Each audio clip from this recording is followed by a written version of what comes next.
فرض کریں میرپور سے ہزاروں لوگ نکل کر جانا چاہتے ہیں راولا کوٹ، تو ان کو تو روکا جائے گا سیکورٹی فورسز کی جانب سے. فورسز روکیں گی تو پرابلم کریٹ ہوگی. جب پرابلم کریٹ ہوگی تو پوری دنیا میں امیج جائے گا کہ جناب یہاں پہ الیکشن ہو رہا ہے، لڑائی ہو رہی ہے، یہ کیا ہو رہا ہے. اور اگر نہیں روکیں گے تو بہت بڑی تعداد میں لوگ راولا کوٹ میں اکٹھے ہو جائیں گے اور پھر مظفر آباد کی طرف بڑھیں گے. تو سیکورٹی فورسز تو ساری میرپور میں لگائی ہوئی ہیں. اب یہ بہت بڑا پنگا پڑ گیا ہے کیونکہ جوائنٹ عوامی ایکشن کمیٹی کے پاس بھی کوئی اور رستہ بچا نہیں تھا. ان کے بعد یہ آخری رستہ تھا. اگر یہ الیکشن ہو جاتے تو پھر ان کے پاس کرنے کے لیے کچھ بھی نہیں بچتا. وہ دیوار کے ساتھ لگے ہوئے ہیں. پھر تو ان کی درگت بننی تھی اور ان کو نشان عبرت بنایا جانا تھا. بہرحال اب انہوں نے کہہ دیا جناب کہ ہم 26 تاریخ کو نکلیں گے میرپور سے راولا کوٹ اور 27 جولائی کو نکلیں گے راولا کوٹ سے مظفر آباد. اب یہ اس وقت اسٹیبلشمنٹ نے سوچنا ہے کہ اس معاملے کو حل کیسے کرنا ہے. کشمیریوں میں منحصر ہے کہ وہ کتنی بڑی تعداد میں نکلتے ہیں. ایک تو انہوں نے یہ بتا دیا کہ جناب ہمیں الیکشن میں کسی قسم کی کوئی دلچسپی نہیں ہے. اور یہ بات میں آپ کو کلیئر کر دوں کہ انہوں نے الیکشن لڑنا تھا. یہ بات مئی میں طے ہو گئی تھی. حکومت کے ساتھ جب وہ مذاکرات کر رہے تھے تو طے ہو گیا تھا کہ یہ تنظیم الیکشن میں جائے گی، الیکشن لڑے گی. لیکن پھر جب حالات خراب ہو گئے، کریک ڈاؤن شروع ہو گیا، فورسز آ گئی، کلعدم قرار دے دیا گیا، بندوں کے سروں پہ انعام رکھ دیے گئے، تو پھر الیکشن والا معاملہ کہیں نکل گیا. وہ بیچ میں اب ہے ہی نہیں. لہٰذا اب یہ الیکشن نہیں لڑ سکتے اور نہ یہ الیکشن لڑنے جا رہے ہیں. تو الیکشن کو روکنے کے لیے وہ کہتے ہیں ہمیں دلچسپی نہیں ہے، یہ کوئی الیکشن نہیں ہے، دھوکہ ہے، وہ یہ کہتے ہیں. اور یہ جوائنٹ عوامی ایکشن کمیٹی کے لیے آخری موقع تھا یا کشمیر کے عوام کے لیے کہ وہ نکل کر اپنے حق کے لیے آواز اٹھائیں. لیکن اس کے بعد اگر موقع تو کبھی بھی آخری نہیں ہوتا، لیکن یہ ہے کہ پھر معاملہ لمبا ہو جائے گا، لمبا لٹک جائے گا. ہو سکتا ہے سال 2 سال 4 سال ان کو لگ جائیں واپس پہلے جیسی پوزیشن میں آنے میں. یہ ایک ایسا دن اور موقع تھا جہاں پہ وہ اپنی آواز پوری دنیا کو سنا سکتے تھے کیونکہ بین الاقوامی مبصرین بھی آئے ہوئے ہیں اور میرپور کے اندر میڈیا بھی پہنچا ہوا ہے. میڈیا والوں پہ بڑی سختی ہے، جو خاص طور پہ آزاد کشمیر کا میڈیا ہے ان کے اوپر تو بہت زیادہ سختی. ان کے تو موبائل فون چیک کیے جاتے ہیں، ان کی فوٹیجز ڈیلیٹ کروائی جاتی ہیں، انہیں جگہ جگہ پہ روکا جاتا ہے، ان کی پراپر چیکنگ ہوتی ہے. میڈیا کو ہراساں بھی کیا جاتا ہے، خوف زدہ کیا جاتا ہے کہ خبر اگر ہماری مرضی کے خلاف دو گے تو پھر ہم اپنی مرضی کریں گے تمہارے ساتھ. یا تو بندے اغوا کر لیتے ہیں، غائب کر لیتے ہیں. تو یہ آپ دیکھیے گا کہ جو لوگ ابھی آپ دیکھ رہے تھے نا، کل تک دبلے ہوئے جا رہے تھے بھارتی نوجوانوں کے دکھ میں اور درد میں کہ جناب بھارت کی حکومت بھارتی نوجوانوں پہ کتنا ظلم کر رہی ہے، کتنا جبر کر رہی ہے، کتنی ظالم اور بدماش حکومت ہے، یہ باتیں کر رہے تھے بہت سارے ٹاؤٹس کل تک. اب آپ دیکھیے گا جب آج سے آزاد کشمیر کے شہریوں کو مارنا شروع کرے گی سرکار، ان پہ ظلم اور جبر کے بازار گرم کیے جائیں گے جو نارملی کیے جاتے ہیں، تو ان ٹاؤٹوں کی زبانیں بند ہو جائیں گی. نہ یہ ظلم اور بربریت کے اوپر بولیں گے، نہ یہ اس کو دیکھیں گے، بلکہ جو ظلم ہوگا آزاد کشمیر میں یہ اس کو جواز فراہم کریں گے. جناب یہ بہت ضروری ہے، اگر یہ ظلم نہ کیا گیا تو پتہ نہیں پاکستان ٹوٹ جائے گا. یہ ایسے بے شرم لوگ ہیں اور آپ یہ بے شرمیاں آج کے دن سے بڑے غور سے دیکھ سکتے ہیں. بہت سارے ایسے لوگ جو خبریں دے رہے تھے نا، جنزی کا احتجاج، بھارت میں یہ ہو گیا، انڈین حکومت نے یہ کر دیا، وہ کر دیا. اب جب نوجوان وہاں پہ جیت گئے، جب وہاں پہ جمہوریت جیت گئی، جب نریندر مودی کی سرکار نے گولی چلانے سے انکار کر دیا، جب انہوں نے چادر اور چار دیواری کا تقدس پامال نہیں کیا پاکستان کی طرح، جب انہوں نے خواتین کو اغوا نہیں کیا پاکستان کی طرح، جب انہوں نے بہو بیٹیوں پہ ہاتھ نہیں ڈالا پاکستان کی طرح جیسے احتجاج کرنے والے پاکستانیوں پہ بہو بیٹیوں پہ ہاتھ ڈالا گیا، جب انہوں نے بچوں کے اوپر ہاتھ نہیں ڈالا پاکستان کی طرح، جب انہوں نے چادر اور چار دیواری کا تقدس پامال نہیں کیا، جبری طور پہ گمشدگیاں نہیں کی جیسی پاکستان کے اندر کی گئی ایک پولیٹیکل موومنٹ کو کچلنے کے لیے بار بار، تو انہوں نے جب یہ سب کچھ نہیں کیا اور انہوں نے نوجوانوں کو ان کا حق دے دیا اور وزیر سے استعفیٰ لے لیا، تو پاکستان میں بہت سارے چہرے لٹک گئے، بہت سارے منہ لٹکے ہوئے ہیں کہ یہ کیا ہو گیا، بھارت میں جمہوریت جیت گئی. بھئی آپ پاکستان میں بھی جمہوریت کو جتا لیں. اب پاکستان کے ٹاؤٹوں کی بڑی عجیب ہی صورتحال ہے. ایک دن پہلے انہیں آرڈر دیا گیا تھا جناب بھارت کے خلاف گیم چک کے رکھو. جیسے ہی بھارت کا نوجوان جیتا اب انہیں آرڈر دیا گیا گیم نپ دو. یعنی اب معاملہ دبا دیں، ایسا نہ ہو کہ پاکستان کے نوجوانوں کو بھی شوق چڑھ جائے اور یہاں پہ بھی جینزی نکل آئے اور نکل کے وہی دھمال پاکستان میں بھی ڈال دیں جو بھارت میں ڈال رہے تھے. پاکستانی نوجوان زیادہ سنجیدہ ہے، پاکستانی نوجوان زیادہ عقل مند بھی ہے، بہت باشعور بھی ہے، بہت سمجھدار بھی ہے. ایسا نہیں ہے کہ میں بھارتی نوجوانوں کو برا کہہ رہا ہوں، ایسا نہیں ہے، کیونکہ پاکستانی نوجوانوں نے سٹرگل بہت لمبی کی ہے، مار بہت زیادہ کھائی ہے، یہاں پہ حالات بہت مشکل رہے ان کے لیے. تو یہاں پاکستانی نوجوانوں نے بڑی ریزیلینس حاصل کی ہے گزشتہ کئی دہائیوں میں، خاص طور پہ گزشتہ 4 سالوں میں جو ان کے ساتھ ہوا ہے. ایک پوری پولیٹیکل پارٹی کی ایک نوجوانوں کی پوری پود ہے جو تیار ہو گئی ہے. تو یہ اگر انڈیا کی طرح پاکستان کی حکومت ڈیل کرے نا، وہ گولی نہ چلائیں، لوگوں کے اوپر جبری طور پہ گمشدگیاں نہ کریں، ان کے گھر نہ توڑیں، ان کی گاڑیاں نہ توڑیں، تو آپ دیکھیں پاکستان کے اندر جینزی اس سے بھی بڑا کارنامہ کرے گی جو بھارت کے اندر وہاں جینزی نے کیا ہے. تو اب منہ لٹکا ہوا ہے بیچارے صحافیوں کا. کل تک انہیں کہا گیا تھا گیم چک کے رکھو، آج جیسے ہی نوجوان وہاں پہ جیت گئے انہوں نے کہا گیم نپ دو.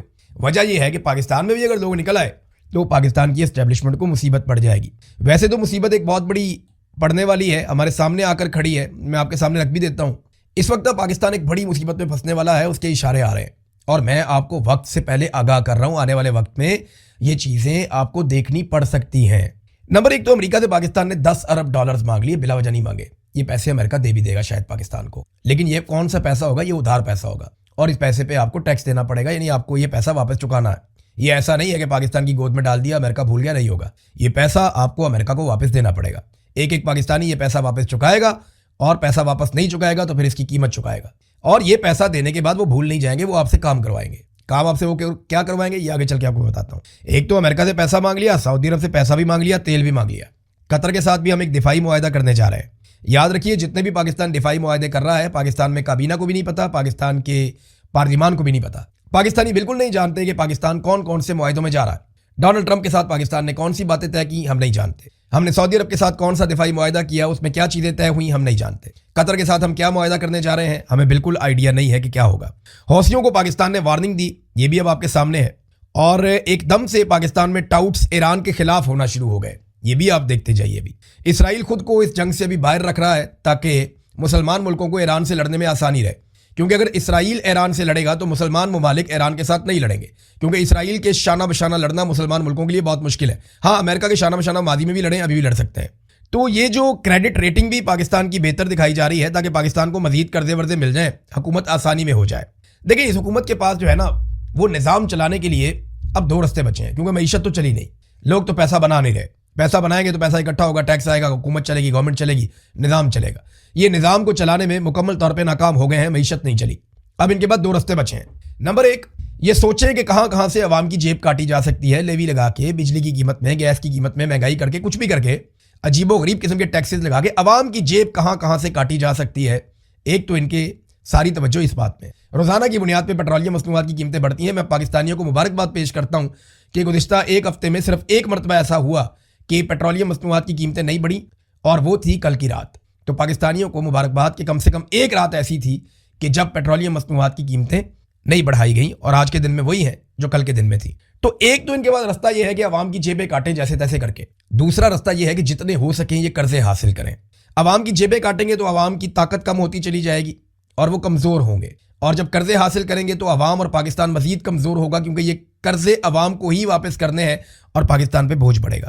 اب پاکستان کی جو خود مختاری ہے اس کو یہ گروی رکھنے جا رہے ہیں ان قرضوں کے لیے اور ان سہولیات کے لیے جو امریکہ سے، سعودی عرب سے، گلف ممالک سے ان کو مل رہی ہیں، اور یہ بالکل ممکن ہے کہ آنے والے دنوں میں پاکستان کو استعمال کیا جائے اس خطے میں ہونے والی ایک نئی لڑائی کے سلسلے میں، کیونکہ دیکھیں حوثیوں کے پاس بھی ہتھیار ہیں اور وہ اپنے ہتھیار چلا بھی رہے ہیں، وہ نظر بھی آ رہے ہیں۔ باب مندب بھی بند ہے اور آبنہ ہرمز کے حالات بھی کوئی اچھے نہیں ہیں، اور ایران مصیبت بنا ہوا ہے امریکہ کے لیے اور گلف ممالک کے لیے، اور پاکستان کے اوپر عنایتیں اور نوازشیں بلا وجہ نہیں ہو سکتی۔ پاکستان کو گھسیٹ کے اس لڑائی میں لانے کی کوشش کی جائے گی، اور جو پاکستان کی خود مختاری ہے وہ پاکستان کے حکمران ہمیشہ گروی رکھتے چلے آئے ہیں، اور آج بھی ایسا لگتا ہے کہ پاکستان پیسے کے بدلے میں یہ عجیب و غریب لڑائی اپنے گلے ڈال لے گا۔ اس سے پہلے بھی ہمارے جرنیلوں نے تھوڑے تھوڑے پیسوں کے لیے ایسی لڑائیاں اپنے گلے میں ڈال لیں جن لڑائیوں سے پاکستان کو 100 ارب ڈالر تک کا نقصان ہوا۔ یہ جہاد ہم نے اپنے گلے میں ڈالا، ہماری ترقی رک گئی۔